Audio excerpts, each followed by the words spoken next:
Hello po sa inyong lahat mga ka-crypto. Ako po si Pinoy Crypto Trader at sa video na ito ay atin pong pag-uusapan ang prediction po rito ng isang kilalang analyst para dito kay Cardano. Yan, dito sa paparating na bull market. Yan, kung saan ay meron po siyang inilabas na prediction dito na aakyatin daw po ni Cardano ang presyong $32. Kaya yan, ang taas po niyan. And then, bago po tayo magpatuloy, ay nais ko lamang po munang bigyang linaw ang aking disclaimer kung saan ang nilalaman po ng video na ito ay hindi po ito isang financial advice. For education and information purposes lamang po ang layunin nito. Maliban po dito ay nais ko na rin pong magbigay babala na wala pong kahit anumang group chat ang Pinoy Crypto Trader. Ayan, ang sabi po rito ay prominent crypto analyst Jason Appleton makes a jaw-dropping prediction for Cardano. Ayan. Ang kilalang analyst po na ito ay si Jason Appleton at siya daw po ay naglabas ng isang makalaglag pa nga na prediction para kay Cardano. Yan, as he expects ADA to hit a whooping $32 in the upcoming bull market. Yan, sapagkat inaasahan daw po niya na si ADA or Cardano ay mahihit daw po niya ang presyong $32 dito sa paparating na bull market. Ayan, next year po yan. In a recent tweet by Appleton, the analyst speculated that ADA could be one of the best performing altcoins at the peak of the next bull run. Ayan. Sa pagsapit daw po ng sunod na inaasahan po nating lahat na magaganap na bull run. Ngayon pong taon ito, 2024. Yan, itong paparating na taong 2024. Dito po magaganap ang sunod na bull run. At kung pag sumabog daw po ito, yan, sa pinakamataas nitong presyo, yan, yung tinatawag po nilang peak. Yan, ito na po yung parang pinaka-point, pinakamataas na presyo ay makakamit daw po ni Cardano ang presyong $32. Kaya dahil dyan ay ayon po kay Appleton ay si Cardano ang mag-isa sa mga best performing na altcoins. Yan, isa po siya sa magpapakita ng napakagandang return or kita. Yan. He backed the predictions by stating that ADA could surge to $32 during the apex of the upcoming bull cycle. Ayan na nga yung sinabi ko kanina. O pag apex ay ito po yung pinakatuktok or pinakadulo or parang all-time high na rin po ito. Ayan, parang ibig pong sabihin ay ito po yung kanyang magiging all-time high. Ayan, sa pagsapit ng bull cycle. Ayan, bull market. Ayan, notably, the $32 price prediction for ADA suggests that the 8th largest cryptocurrency will need to surge 5,145% from its current value of 0.61 or 61 cents. Kaya, ayan, mula ngayon, sabihin natin ang kanyang current value po ngayon or current market price ay naglalaro po rito sa 61 cents or 0.61 cent. At kung sakaling nagkatotoo yung price prediction dito ni Appleton na aakyatin ni Cardano ang presyong $32 ay ito po ay magre-resulta sa gain na 5,145%. Kaya yan, ang tindi po niyan. Price surge po, price surge po daw po ito. Na ayan. Kaya laki po niyan kung pag sakaling nagkatotoo po ito. At ito po yung aktual na tweet ni Ginoong Jason Appleton. Ayan, sabi po niya rito ay Cardano bull market to a $32. Ayan, $32 market price. Ayan, in this video, I will explain how it could be possible to see a $32 ADA in the most prime of conditions by the peak of this bull market cycle. I believe Cardano will be one of, is not the most valuable altcoin in the market by market peak. Ayan na nga. Sa video raw na ito, meron po siyang yan, ito po sarili niyang video na ito. I-play na lamang po ninyo. Ayan, bisitahin po ninyo yung kanyang X account dito at i-play na lamang po ninyo yung kanyang video para mapanood yung kanyang actual na explanation yan kung bakit niya nasabi na may kakayahan na akyatin ni Cardano ang presyong $32 pagsapit ng bull market. Yan. Kasi kung pag i-play po kasi natin dito ay baka makopyrights po tayo rito. Kaya ayan. Pero may explanation naman po tayo rito sa kanyang explanation sa kanyang video. Ayan, ADA outstanding performance. Appleton's prediction comes at a time when the price of ADA has been on upward trajectory. Ayan, inilabas daw po ni Appleton yung kanyang prediction noong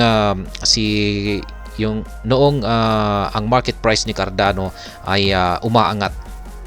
Ayan, kasi umangat po kasi ang market price ni Cardano nitong mga nakalipas lamang na mga araw. ADA is currently among the top performing cryptocurrencies this year. Ayan. Tama po yan. Kapag i-check po natin kay CoinMarketCap ay makikita po natin yung kanyang yearly performance at isa po siya sa mga top performing na cryptocurrencies.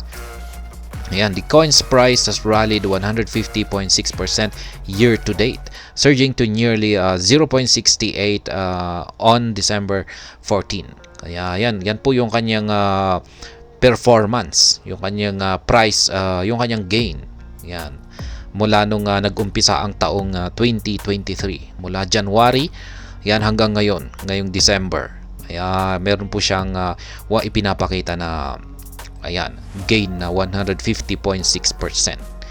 Kaya ayan, the development might surprise many given that ADA crashed to a yearly low of 0.23 in September 2023. Ayan. Bumagsak po kasi, nag-crash po kasi yung presyo ni Cardano sa pinakamababa nitong presyo noong September 2023. Ngayong taon po ito. Ayan, 2023. At bumagsak po siya sa napakababang presyo na 23 cents or 0.23. Kaya ayan. Ngunit si Cardano ADA has been putting smiles on the faces of many investors ever since as it rallied to a 19-month high of 0.67 or 67 cents on December 14. Ayan. Marami po talagang nalulungkot rito nung bumagsak si Cardano sa presyong ito noong September 2023 dito sa 23 cents. Marami pong nagsasabi na ayan, rug pull na raw si Cardano. Ayan, maraming nagsasabi na yung kanyang Cardano chain ay binansagan pa nilang ghost chain. Ayan, kung pag sinabi natin ghost chain ay walang gumagamit. Kaya yan, multo lamang yung parang gumagamit sa chain network ni Cardano. Kaya ayan, dahil po sa kanyang matinding pagbagsak. Ayan, 23 cents. Kaya ayan, ngunit marami pa rin yung mga holders na talagang maski ganyan yung naging sitwasyon ni Cardano ay nagtiwala pa rin po sila dito kay Cardano. At ngayon ay ayan, abot pisngi yung kanilang yung kanilang mga ngiti ngayon. Ayan, umaabot na ng pisngi hanggang sa kanila yung abot pisngi yung kanilang mga ngiti dahil nagkaroon po ng rally si Cardano. Ayan, at umakyat po siya sa kanyang 19th month high na 67 cents ngayong December 14 lamang po. Ayan. Kaya biruin mo naman kung pag nakabili ka rito sa kanyang mababang presyo na ito na yearly low na 23 cents. Ayan. Ay talagang kung ikaw ay mapapangiti ay talagang magiging kamukha mo si Joker. Ayan, yung kalaban ni Batman. Ayan, yung kanyang ngiti mo ay talagang ayan. Kung pag umabot ngayon at sapagkat umabot po ito yung kanyang presyo. Ayan, 23 cents nabili mo dyan. Tapos, ayan, ngayon ay nasa 67 cents na yung kanyang presyo. Ayan. With the bull cycle expected to commence any moment, ADA could surge beyond this price level. Ayan, for context, a bull market is characterized by a massive spike in crypto prices and investors' optimism. Ayan. Meron pang paparating na bull market or bull cycle. Dito po talaga yung sasabog po talaga lahat ng cryptocurrencies. Ayan, at alam naman po natin yan kung pag tinututukan natin si Bitcoin. Ayan. Kaya sasabay din po ito si Cardano. Siyempre talagang sasabay ito sa pagsabog ni Bitcoin. Ayan. At kaya siyempre hindi lamang dito magtatapos yung presyo ni Cardano. Ayan, ang 67 cents na ito. Aangat pa yan. Ayan, magtutuloy pa yan sa kanyang pag-angat. Ayan, for context, a bull market is characterized by a massive spike in crypto spices in investors' optimism. Yan po ang deep basic definition ng bull market. Ayan, talagang magsisiakyatan po lahat ng mga cryptocurrencies at ayon po sa mga ilang mga analyst ay magtatala ang mga cryptocurrencies ng kanilang mga panibagong mga all-time highs. Ayan. Dito po sila nagsiset. Ayan, sa kada pagdating or pagsapit ng bull market ay dito po magtatala ng panibagong mga all-time highs ang mga cryptocurrencies. Kaya yan. While some analysts predict that the next bull market will be ushered in after the next Bitcoin halving, others speculate that the bull cycle will begin when the US SEC approves spot BTC exchange traded fund. Ayan. Meron daw po kasi tayong dalawang catalyst yan na siyang magdudulot sa umpisa ng sunod na bull market. Ang una ay yung paparating na Bitcoin halving at yan po ay magaganap sa buwan ng April taong 2024. Ayan, pero mas malapit po yung unang catalyst na ito na approval ng spot Bitcoin Exchange Traded Fund or spot BTC ETF na ito sapagkat posible pong maganap kasi ito sa buwan ng January 2024. Ayan, napakalapit. At kung pag nangyari po ito ay ito yung unang catalyst na mag-uumpisa sa bull market. At susundan pa yan ng Bitcoin halving. Kaya matindi po talaga ang magiging pagsabog ng crypto market dito sa taong 2024. Ayan, kasi dalawa po yung catalyst natin dito. Ay kung dati ay isa lamang po talaga ang Bitcoin halving, ngayon ay dalawa na po. Kaya yan, nagkataon lamang po kasi ang spot Bitcoin exchange, yung approval ng spot Bitcoin exchange traded fund na ito. Yan, dito sa Bitcoin halving. Kaya yan, magiging matindi po talaga ang magiging pagsabog ng crypto market. Other bullish ADA predictions. Aside from Appleton, several crypto analysts have made bullish predictions for ADA. As reported earlier, market analyst Tyler Strihilevich spotted the reappearance of a bullish weekly cross on the ADA chart. Kaya yan, hindi lamang po si Ginoong Appleton ang naglabas ng kanyang bullish prediction dito kay Cardano. Meron din pong isang kilalang analyst. Siya po ay si Tyler Strihilevich at na-content na po natin yan, yung kanyang prediction. Kung saan ay nakita po niya ang isang nabuong bullish weekly cross yan kay Cardano, sa chart ni Cardano. Yan, the analyst said the last time the cross appeared on the chart, ADA spike 6,000% in 66 weeks. Yan, ayon po sa kanya ay nung huling lumabas yung signal na cross ay sa chart na ito ay nagresulta po ito kay Cardano ng massive spike na 6,000% yan in 66 weeks. Kaya yan, Strihilevich speculated that ADA could surge as high as $33.55 if the same scenario plays out by March 15, 2025. Kaya yan, halos magkapareho na rin po sila ng price target kay Appleton. Ayan, na nasa $33.55. Pero kay Appleton ay nasa $32. Nasa $32. Halos magkapareho.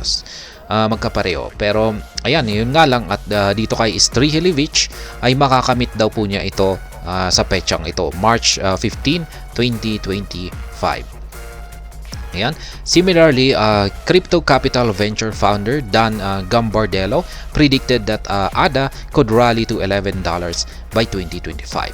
Ayan, ito naman po si Dan Gambardella. Siya po ang founder ng Crypto Capital Venture. Yung kanyang prediction naman po dito kay Cardano ay $11 sa pagsapit ng taong 2025. Ayan, mas mababa po kumpara sa prediction ni Strihilevich at saka si Appleton. Ayan. Yan po yung mga kilalang mga analyst na naglabas ng kanilang mga predictions dito kay Cardano sa hinaharap. Ayan. At hanggang dito na lamang po tayo sa video na ito. Sana po ay inyong nagustuhan ang aking paliwanag dito. Kung inyo po itong nagustuhan ay pakiclick lamang po ang like button nito. Para naman po sa mga bago lamang dito, kayo po ay aking inaanyayahan para mag-subscribe. Pakiclick na rin po ang bell icon nito dahil ito po ang siyang magsisilbing notification nito sa mga bago kong videos na akin pong ina-upload sa aking YouTube channel na ito. Marami pong salamat sa panunood. Ingat po tayo lagi at God bless po sa ating lahat.